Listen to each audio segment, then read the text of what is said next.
Accountancy একাডেমির পক্ষ থেকে সবাইকে স্বাগতম।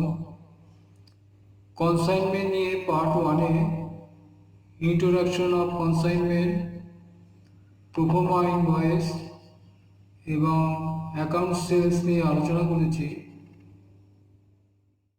কনসাইনমেন্টের শুরুতে থিওরিটিক্যাল বিষয়টা বেশি, তাই আমরা থিওরিটিক্যাল বিষয় নিয়ে বিশদ আলোচনা করতে গেলে যারা ভিউয়ার তাদের আগ্রহ এবং উৎসাহ কমে যাবে। তাই অ্যাকাউন্টিং ফর কনসাইনমেন্ট ট্রানজ্যাকশন শুরু করব এবং প্রয়োজন মতো বিভিন্ন ট্রানজ্যাকশান বিশদ আলোচনা করে নেব।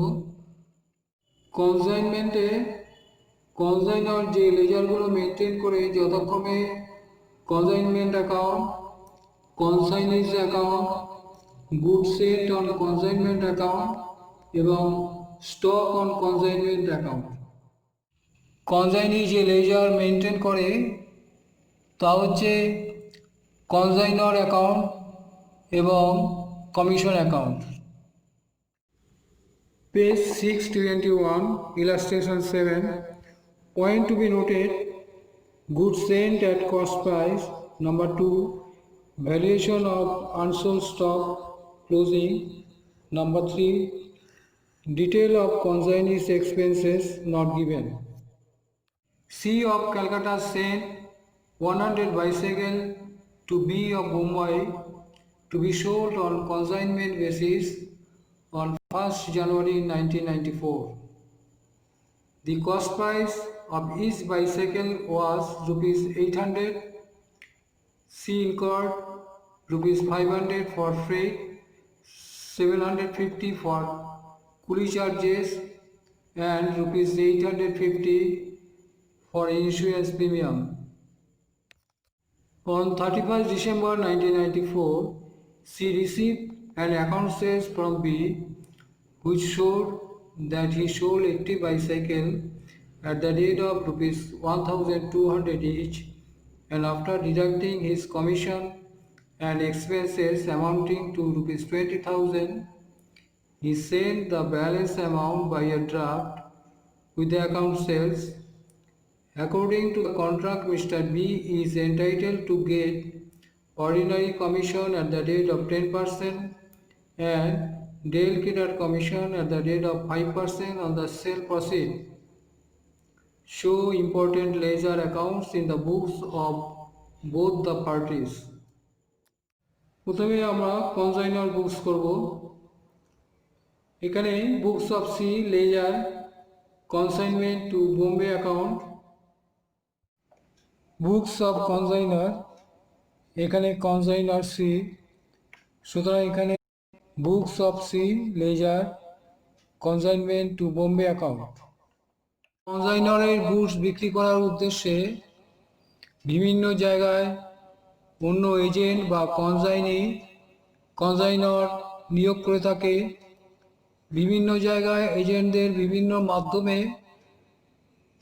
অর্থাৎ কোথাও ট্রান্সপোর্ট, কোথাও রেলওয়ে, কোথাও বা জাহাজে, কোথাও বা বাই এয়ারে গুডস পাঠানো হয়ে থাকে। বিভিন্ন এজেন্ট বা বিভিন্ন কনসাইনার কাছে বিভিন্ন কোয়ান্টিটির গুডস পাঠানো হয়ে থাকে। এর জন্য বিভিন্ন এজেন্টদের পাঠানো খরচ আলাদা হয়ে থাকে। বিভিন্ন এজেন্টদের কাছে বিভিন্ন কোয়ান্টিটির গুডস পাঠানো হয়, এর জন্য বিভিন্ন এজেন্টদের কাছে গুডস পাঠানোর খরচ আলাদা ধরনের হয়ে থাকে।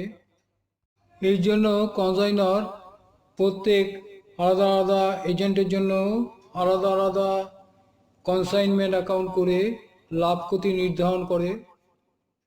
এখানে কনসাইনার সি তার বোম্বে যে বি এজেন্ট বা কনসাইনি আছে তার কনসাইনমেন্ট অ্যাকাউন্ট করতে বলা হয়েছে।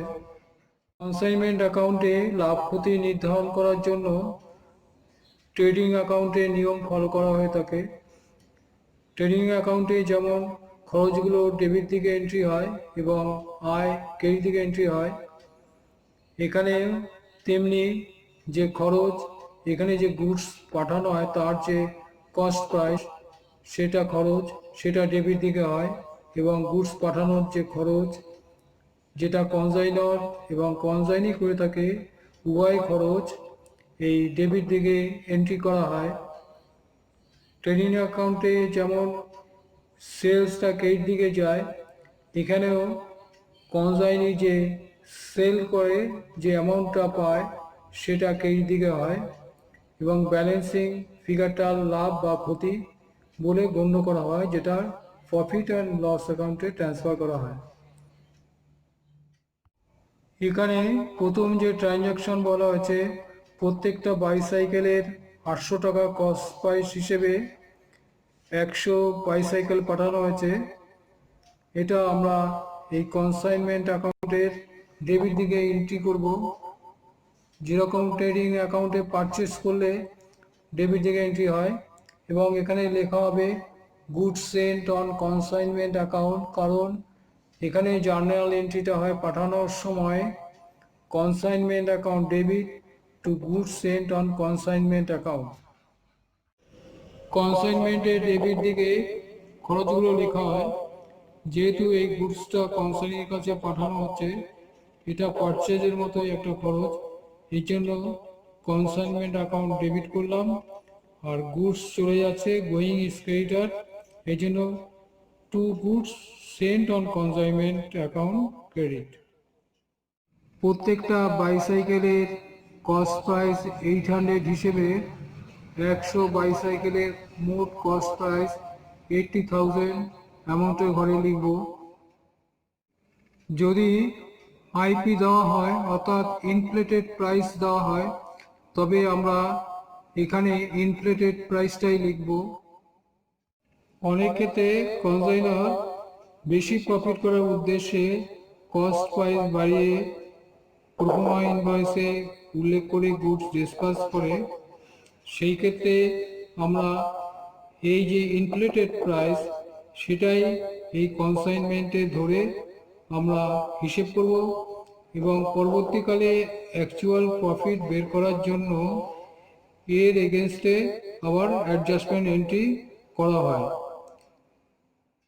পরবর্তীকালে আমরা ইনফ্লেটেড প্রাইস নিয়ে কোনো প্রবলেমে এই বিষয়টা আলোচনা করব। এরপরে কনসাইনার গুডস পাঠাতে যে খরচ করেছে তা কনসাইনমেন্ট অ্যাকাউন্টে ডেবিট দিকে এন্ট্রি করা হবে। এই ক্ষেত্রে consignor C incurred ₹500 for freight, ₹750 for coolie charges and 850 for insurance premium. এখানে জার্নাল এন্ট্রি হবে consignment account debit to cash or bank account, এবং আলাদাভাবে কুলি চার্জ কিংবা ফ্রেট কিংবা ইন্স্যুরেন্স প্রিমিয়াম হিসেবে কোনো অ্যাকাউন্ট হবে না। টু ব্যাঙ্ক লেখার পরে নিচের দিকে আমরা ওই ফ্রেট, কুলি এবং ইন্স্যুরেন্স প্রিমিয়াম হিসেবে নোট রাখতে পারি।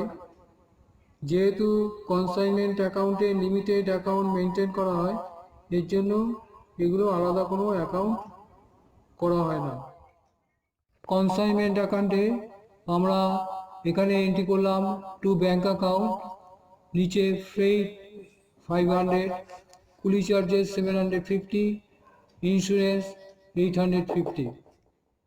এখানে যেটা বলা হয়েছে, on 31st December 1994 she received an account sales from B which showed that he sold 80 bicycles at the rate of 1,200 each.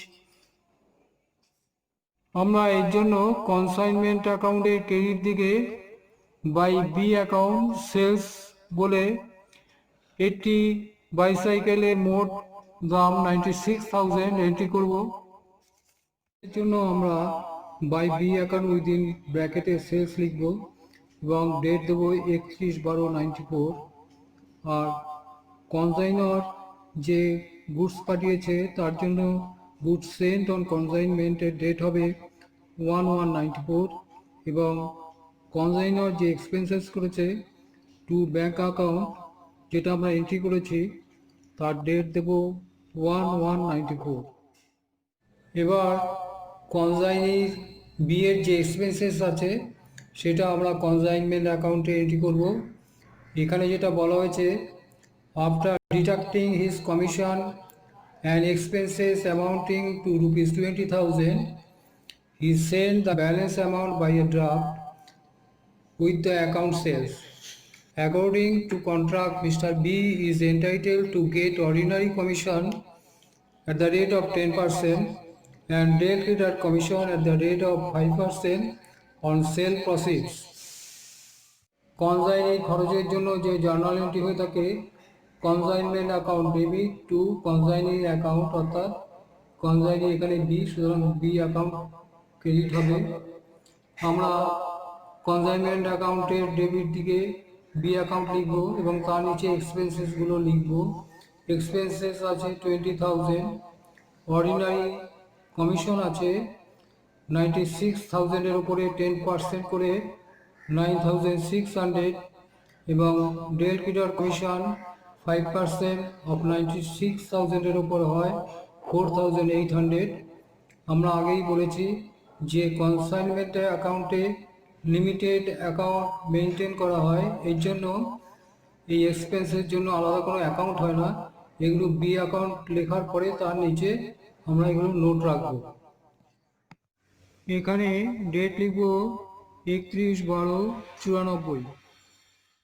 এখানে কমিশন সম্বন্ধে বলা হয়েছে according to contract mister B is entitled to get ordinary commission at the rate of 10% and deal clearer commission at the rate of 5% on sale proceed. Contract অনুযায়ী consignee B 10% ordinary commission এবং 5% del clear commission পেয়েছে। আমরা এই কমিশনের ব্যাপারটা একবার দেখে নিই। কমিশন টু কনজাইনি, এই ব্যাপারে তিন ধরনের কমিশনের কথা উল্লেখ করা হয়েছে। A.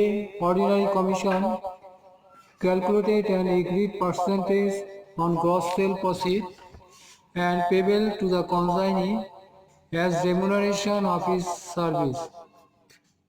কনজাইনার এবং কনজাইনি উভয়ই নির্ধারণ করে যে কনজাইনি মোট বিক্রয়ের উপর পারিশ্রমিক বাবদ নির্দিষ্ট হারে কমিশন পাবে। এই কমিশন হচ্ছে অর্ডিনারি কমিশন। এখানে কনজাইনি অর্থাৎ বি 10% অর্ডিনারি কমিশন পেয়েছে।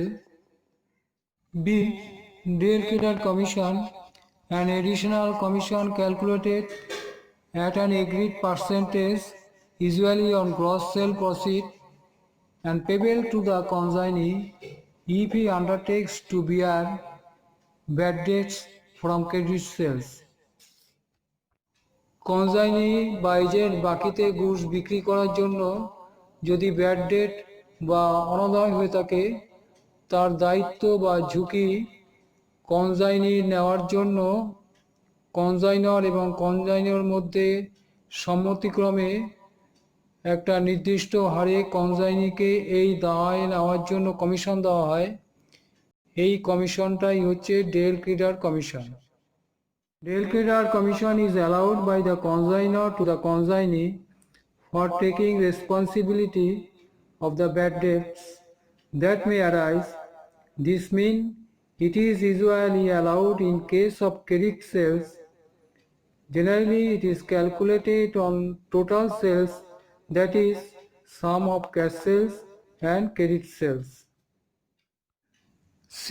Special overriding commission bonus, generally paid to the consignor after being calculated on number 1, excess sale price realized by the consignee over the minimum sale price, number 2, net profit made by the consignor, number 3, net sale proceed. কনজাইনিকে ordinary commission, del credit commission ছাড়াও commission দিয়ে থাকে তিনটি বিষয়ের উপরে। Number 1, যদি minimum sell প্রাইসের থেকেও অতিরিক্ত সেল প্রাইসে গুডস বিক্রি করে থাকে তার উপরে কমিশন দিয়ে থাকে। নাম্বার 2, কনজাইনার তার নেট প্রফিটের উপরে কমিশন দিয়ে থাকে। নাম্বার 3, নেট সেলের উপরেও কনসাইনর কনসাইনিকে আলাদাভাবে কমিশন দিয়ে থাকে। বুকস অফ কনসাইনরে কনসাইনমেন্ট টু বোম্বে অ্যাকাউন্ট লেজারে যে এন্ট্রিটা করতে হবে তা হচ্ছে ক্লোজিং স্টক। আগেই বলেছি এই কনসাইনমেন্ট অ্যাকাউন্টে ট্রেডিং অ্যাকাউন্টের মতো নিয়ম ফলো করা হয়। ট্রেডিং অ্যাকাউন্টে যেমন ক্লোজিং স্টক এন্ট্রি করা হয় প্রফিট অর লস নির্ধারণ করার জন্য, এই কনসাইনমেন্ট টু বোম্বে অ্যাকাউন্টের প্রফিট নির্ধারণ করার জন্য ওই বোম্বের এজেন্টের কাছে ক্লোজিং স্টক যেটা আছে সেটা আমরা এই কনসাইনমেন্ট টু বোম্বে অ্যাকাউন্টের ক্রেডিট দিকে এন্ট্রি করব। বি অ্যাকাউন্ট সেলস যেটা পাঠিয়েছে সেখানে উল্লেখ করা হয়েছে he sold 80 bicycle at the rate of 1200 each. Consignor C বিক্রি করার জন্য 100 বাইসাইকেল পাঠিয়েছে এবং তার মধ্যে কনসাইনি বি 80 বাইসাইকেল বিক্রি করেছে এবং তার কাছে রয়েছে 20 বাইসাইকেল, যেটা ক্লোজিং স্টক হিসাবে আমরা এর কস্ট প্রাইস নির্ধারণ করব। তারপর এটা আমরা ক্রেডিট দিকে পোস্টিং করব। ক্লোজিং স্টকে ভ্যালুয়েশন নির্ধারণ করার জন্য যে নিয়ম ফলো করা হয় সেটা আমরা একটু আলোচনা করে নিই। Number 1, stock should be valued at cost or market price whichever is lower. Closing স্টকের কস্ট প্রাইস এবং মার্কেট প্রাইসের মধ্যে যেটা কম থাকে সেটাই ধরা হয়। Number 2, cost includes A. Original cost price of unsold stock, B. Proportion of expenses paid for sending the goods to the consignee, C. Proportion of expenses paid to make the goods fit for sale. In short, we include such expenses which increase the value of unsold stock. Closing স্টকের কস্টের valuation নির্ধারণ ক্ষেত্রে original যে cost থাকে তার সাথে প্রপোর্শনের যে expenses হয়ে থাকে এই গুডসকে কনসাইনির কাছে পাঠাবার জন্য সেটা ধরা হয় এবং তার সাথে এই গুডসটা বিক্রি করা উপযুক্ত করার জন্য যে সমস্ত খরচ হয় প্রপোর্শনালি সেটাও ধরা হয়। নাম্বার 3-তে যেটা বলা হয়েছে, number 3, usually proportion of all expenses of non-recurring nature are included for stock valuation. Valuation নির্ধারণ করার জন্য যে নন রিকারিং এক্সপেন্সেসগুলো থাকে সেইগুলো এর সাথে প্রপোর্শনালি ধরা হয়। Example, freight, carriage, cartage, coolie charges, insurance of goods, export import duty, dock dues, harbour charges, clearing charges, custom duty, etcetera. Expenses of recurring nature are not included within the value of unsold stock. Example, godown rent, warehouse rent, storage, establishment charges, insurance of godown, packing or delivery charges, carriage to customer, salesman salary, advertisement, etc. ক্ষেত্রে কনসাইনর এবং কনসাইনির এক্সপেন্সেসটার details পাওয়া যাবে না, সেক্ষেত্রে শুধু কনসাইনরের এক্সপেন্সেসটা closing স্টকের ভ্যালুয়েশনের জন্য proportionately ধরা হবে। এবার 20 আনসোল্ড বাইকেলের ক্লোজিং স্টকে ভ্যালুয়েশন নির্ধারণ করব। এখানে এই ইলাস্ট্রেশনে প্রথম দিকে যেটা বলা হয়েছে পয়েন্ট টু বি নোটেড, সেখানে 3 নম্বরে বলা হয়েছে details of consignee's expenses not given. এখানে বলা হয়েছে কনসাইনি যে এক্সপেন্স করেছে 20,000 সেটা ডিটেইলে দেওয়া নেই। এই ক্ষেত্রে আমরা কনসাইনির 20,000 খরচা এই ক্লোজিং স্টক ভ্যালুয়েশনের ক্ষেত্রে ধরবো না। কনসাইনর যে এক্সপেন্সেসগুলো করেছে সেগুলো আমরা ধরবো। প্রত্যেকটা বাইসাইকেলের কস্ট প্রাইস 800 টাকা করে। 100 বাইসাইকেলের মোট কস্ট প্রাইস 80,000। কনসাইনর যে এক্সপেন্সেসগুলো করেছে ফ্রেট, প্লাস কুলি charges plus insurance 2100। Total expenses হলো কস্ট প্রাইস নিয়ে 82,100 এবং পাঠিয়েছিল 100 বাইসাইকেল, তার মধ্যে বিক্রি হয়েছে 80 বাইসাইকেল এবং আনসোল্ড স্টক হচ্ছে 20। বাইসাইকেলের কস্ট প্রাইস হলো 82,100। সুতরাং 20 বাইসাইকেলের কস্ট প্রাইস আমরা বের করলাম 16,420। আমরা কস্ট প্রাইস অফ গুডস কনসাইন অন্যভাবে বের করতে পারি।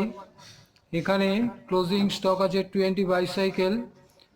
20 বাইসাইকেলের প্রত্যেকটা বাইসাইকেলের অরিজিনাল কস্ট 800।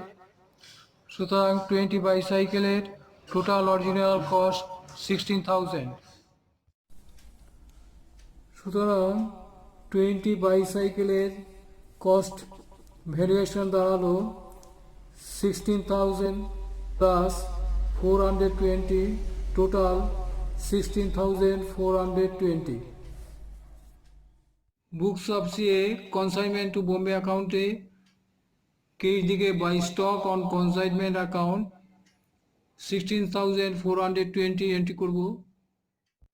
এখানে ডেবিট দিকে টোটাল হচ্ছে 1,60,500, ক্রেডিট দিকে টোটাল হচ্ছে 1,12,420 এবং আয়ের থেকে ব্যয় বেশি হয়েছে, সুতরাং এটা লস এবং ব্যালেন্সিং ফিগার হচ্ছে 4,080। আমরা ক্রেডিট দিকে লিখব profit and loss account, loss on consignment transferred. Books of consignor অর্থাৎ বুকস অফ সিএ আমরা বি কনসাইনি অ্যাকাউন্ট করব। কনসাইনমেন্ট অ্যাকাউন্টে বি যেখানে ডেবিট হয়েছে সেইগুলো বি এর অ্যাকাউন্টে ক্রেডিট হবে এবং কনসাইনমেন্ট অ্যাকাউন্টে যেটা ক্রেডিট হয়েছে বি এর অ্যাকাউন্টে ডেবিট হবে। রিভার্স হিসেবে এগুলো এন্ট্রি করা হবে। এখানে ক্রেডিট দিকে যেমন আছে বাই অ্যাকাউন্ট সেলস 96,000, এটা আমরা বি অ্যাকাউন্টে ডেবিট দিকে এন্ট্রি করব, ওইদিকে ক্রেডিট দিকে আছে ডেবিট দিকে এন্ট্রি করব। To consignment to Bombay account থেকে এটা আনছি, সুতরাং সেই হিসেবে to consignment to Bombay account 96,000 আমরা ডেবিট দিকে লিখব এবং কনসাইনমেন্ট টু বোম্বে অ্যাকাউন্টে যে ডেবিট দিকে খরচগুলো দেখানো হয়েছে বি অ্যাকাউন্ট এক্সপেন্সেস যেগুলো দেখানো হয়েছে কমিশন থেকে শুরু করে এক্সপেন্সেসগুলো, সেইগুলো আমরা এটা ক্রেডিট দিকে লিখব। By consignment to Bombay account এক্সপেন্সেসগুলো সব লিখব এবং যেটা ব্যালেন্সিং ফিগার হবে মাল বিক্রি করে যে টাকা পেয়েছে তার থেকে খরচ কম, সুতরাং ব্যালেন্সিং টাকাটা ব্যাংক ড্রাফট রিসিভ বলে 61,600 এই টাকাটা সি পেয়েছে, সুতরাং সে লিখবে ব্যাংক ড্রাফট রিসিভ। অন্যভাবে বলা যায় কনসাইনর সি এর কাছে বি একজন ডেটর্স, তাকে টাকা পেমেন্ট করতে হবে, সুতরাং সি এর বুকে বি অ্যাকাউন্ট তার ডেবিট দিকে যে টাকাটার জন্য সে দায়বদ্ধ সেই to consignment to Bombay account যে গুডস বিক্রি করে টাকা পেয়েছে 96,000, তার থেকে খরচাগুলো বাদ হবে, বাদ হয়ে বাকি টাকাটা তাকে পাঠাতে হবে, সুতরাং সে একজন দেনাদার, সেই হিসেবে হিসেব করা হচ্ছে এখানে এবং সে ব্যালেন্স টাকাটা পাঠিয়ে দিয়েছে। এখানে যেমন to consignment to Bombay account 96,000 entry করব, আবার বাই কনসাইনমেন্ট টু বোম্বে অ্যাকাউন্টে হিসেবে নিচে expenses ordinary commission del credere commission এবং balance amount of bank draft receive, যেহেতু এই টাকাটা পাঠিয়ে দিয়েছে অ্যাকাউন্ট সেলসে মেনশন করেছে, সুতরাং এই ব্যালেন্স অ্যাকাউন্টটা পাওয়া গেছে, সুতরাং 96,000 বোথ সাইড ইকুয়াল। এই হচ্ছে বি কনসাইনি অ্যাকাউন্ট। আজকে আলোচনা এখানেই শেষ করব। বুকস অফ সি অর্থাৎ কনসাইনারের যে লেজারগুলো বাকি আছে তা হচ্ছে goods sent on consignment account, stock on consignment account এবং বুকস অফ বি অর্থাৎ বুকস অফ কনসাইনিতে কনসাইনর অ্যাকাউন্ট এবং কমিশন অ্যাকাউন্ট, এই দুটোই বাকি আছে। আমরা এগুলো পরবর্তী ভিডিওতে আলোচনা করব। এখন এটা আলোচনা করতে গেলে এই ভিডিও অনেক দীর্ঘ হয়ে যাবে। এই আলোচনা শেষ করার আগে অনুরোধ করব, যারা ভিউয়ার আমার এই চ্যানেলকে এখনও সাবস্ক্রাইব করেননি তারা অবশ্যই সাবস্ক্রাইব করবেন, লাইক করবেন, শেয়ার করবেন। আর যারা নতুন ভিউয়ার তাদের অনুরোধ করব আমার এই চ্যানেলকে সাবস্ক্রাইব করবেন। এই পর্বের বাকি অংশ পরবর্তী ভিডিওতে আলোচনা করব। সবাই ভালো থাকবেন।